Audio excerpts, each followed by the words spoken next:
Hi guys, हमारे YouTube channel में आपका स्वागत है। आज हम आपको इंट्रोड्यूस करने जा रहे हैं अपना पहला video, that is know about earth. पृथ्वी को जानो, बस इतना कहा मानो। ठीक, तो ये जनरली पार्ट 1 है। तो जैसा कि हमको पता है कि हमारी अर्थ क्या है, this is the third planet. Okay, ये क्या है? Third planet. कहाँ से? From sun. ठीक, और इसका जो डाया है, अर्थ का जो डाया है वो अराउंड है कितना?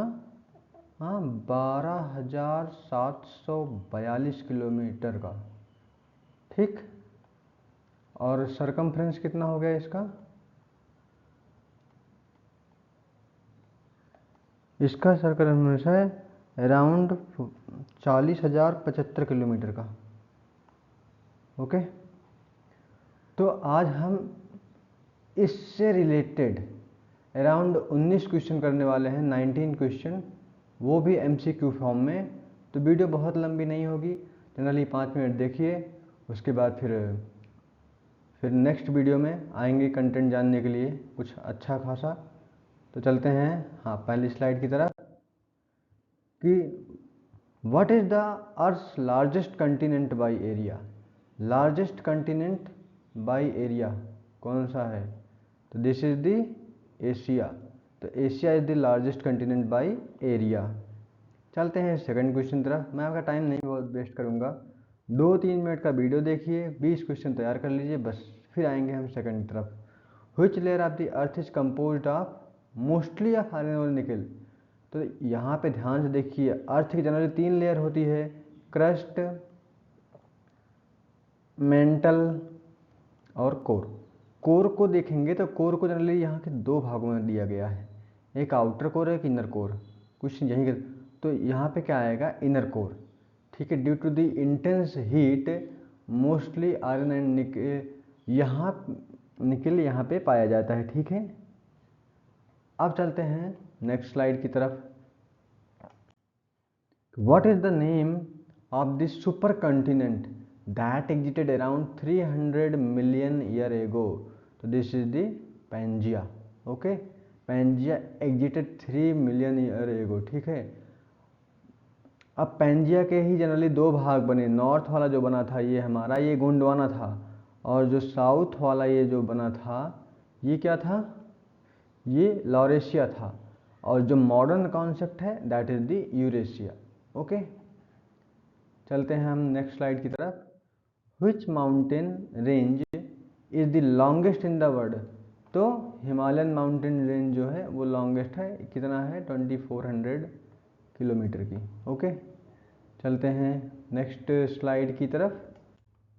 गाइज, मैं आपका बहुत समय नहीं लेने वाला हूँ।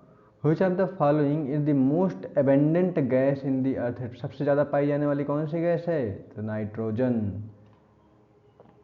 ये मोस्ट इंपॉर्टेंट है और ये कंफ्यूजिंग क्वेश्चन भी हैं थोड़े से। What type of rock is formed from the cooling of molten rock. Cooling of molten rock से कौन सी रॉक बनती है बताइए? The rock formed from that is the igneous rock। igneous rock formed from the cooling of molten rock। तो चलते हैं next question तरफ। Which ocean is the large, ये तो सबको पता होगा, that is the Pacific ocean. चलिए नेक्स्ट क्वेश्चन तरफ चलते हैं। Which is the highest waterfall in the world। That is the angel fall. Angel fall क्या है हमारा? Highest waterfall in the world है। और कितनी ऊंचाई है एंजल फॉल की? 3212 फीट। इसकी हाईएस्ट ऊंचाई है 3212 फीट, और दैट इज, या कह सकते हैं हम 979 मीटर। तो ये इसीलिए जो एंजल फॉल है ये क्या है?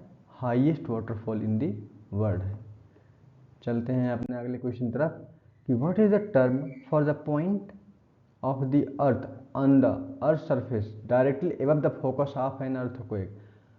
अब देखो इसमें दो पॉइंट हैं, एक है एपी सेंटर, एक है हाइपोसेंटर। तो ये जान लो कि जहाँ से हमारा अर्थक्वेक जो है ये जहाँ से ओरिजिनेट होगा, ओरिजिन पॉइंट या focus point, that is the hypocenter. But the question is asking कि term for the point on the earth surface के ऊपर पूछ रहा है, डायरेक्टली अबाउट द फोकस। तो फोकस को हमने बताया, फोकस को क्या कहते हैं, हाइपोसेंटर। जो इसके ऊपर आएगा वो क्या आ जाएगा, हमारा एपिसेंटर। ठीक है। सिस्मोग्राफ तो पता है, वॉल्केनिक एक्टिविटी, अर्थक्वेक एक्टिविटी या अर्थ वाइब्रेशन, इसको मेजर करने के लिए सिस्मोग्राफ होता है। ठीक है। और फॉल्ट जो है ये एक समझ लो फ्रैक्चर जोन हो गया। ठीक है। अब चलते हैं हम अपने नेक्स्ट क्वेश्चन की तरफ। Which is the largest hot desert in the world. ठीक, largest hot desert in the world क्या है, सहारा डेजर्ट। ओके, चलिए नेक्स्ट क्वेश्चन की तरफ। Which are the following is the largest rain forest on earth. तो सबको पता है ये चीज, अमेजन रेन फॉरेस्ट। गाइज अभी ये फर्स्ट वीडियो है। अब अगर आप चाहते हैं कि मोर डिटेल्ड वीडियो आए तो उसके लिए प्लीज़ अपना सपोर्ट दिखाइए। What is the term for gradual increase, धीरे धीरे बढ़ना, in the earth's average surface temperature due to the human activity. तो ये है ग्लोबल वार्मिंग की वजह से। ठीक है, ग्लोबल वार्मिंग की वजह से अर्थ की जो एक्टिविटी है वो कंटिन्यू बढ़ रही है। अगर ग्लोबल वार्मिंग का कोई मतलब कारण पूछे तो आप कारण बताएंगे ग्रीन हाउस इफेक्ट,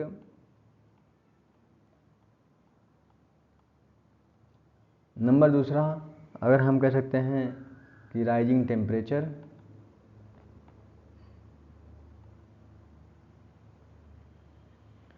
तीसरा कह सकते हैं मेल्टिंग ऑफ ग्लेशियर। ठीक है। फिर इससे जो हमारे बायोडाइवर्सिटी पे impact of earth ecosystem and biodiversity. ठीक है। बाकी ओजोन डिप्लेशन एक कारण ये भी लिख सकते हैं। ठीक है। अब हम चलते हैं अपने नेक्स्ट क्वेश्चन की तरफ कि which of the following biomes is characterized by the cold temperature and permafrost, that is the nothing but tundra। ठीक है। what is the main cause of the ocean current, ocean current का जो main काज है वो generally decided by the wind pattern। see all other factors are also important, play an important role, but this is asking about the main cause, the main cause is the wind pattern। okay,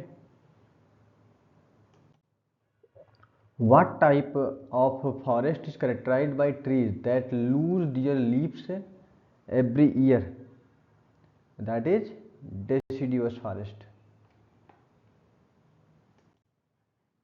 what is the term for a species that is native to an area and causes harm to ecosystem, they are the invasive species। ठीक है। which oceanic phenomena is characterized by periodic warming, ध्यान देना इस word को, periodic warming of sea surface temperature in the central and eastern pacific zone, central और eastern pacific zone, ये दो word याद रखना। तो यहाँ जो फिनोमेना होता है that is called as El Nino. ठीक है। अब चलते हैं नेक्स्ट क्वेश्चन तरफ कि which of the following, which layer of the atmosphere contain the ozone layer, तो दैट इज द स्ट्रेटोस्फियर। तो गाइज इसके बाद हम जो है इसके बाद जो वीडियो लेके आएंगे वो काफ़ी डिटेल्ड होंगे। तो प्लीज़ अपने भाई को लाइक कीजिए, सब्सक्राइब कीजिए, चैनल को सपोर्ट कीजिए। Thank you. जय हिंद, जय भारत। Thank you.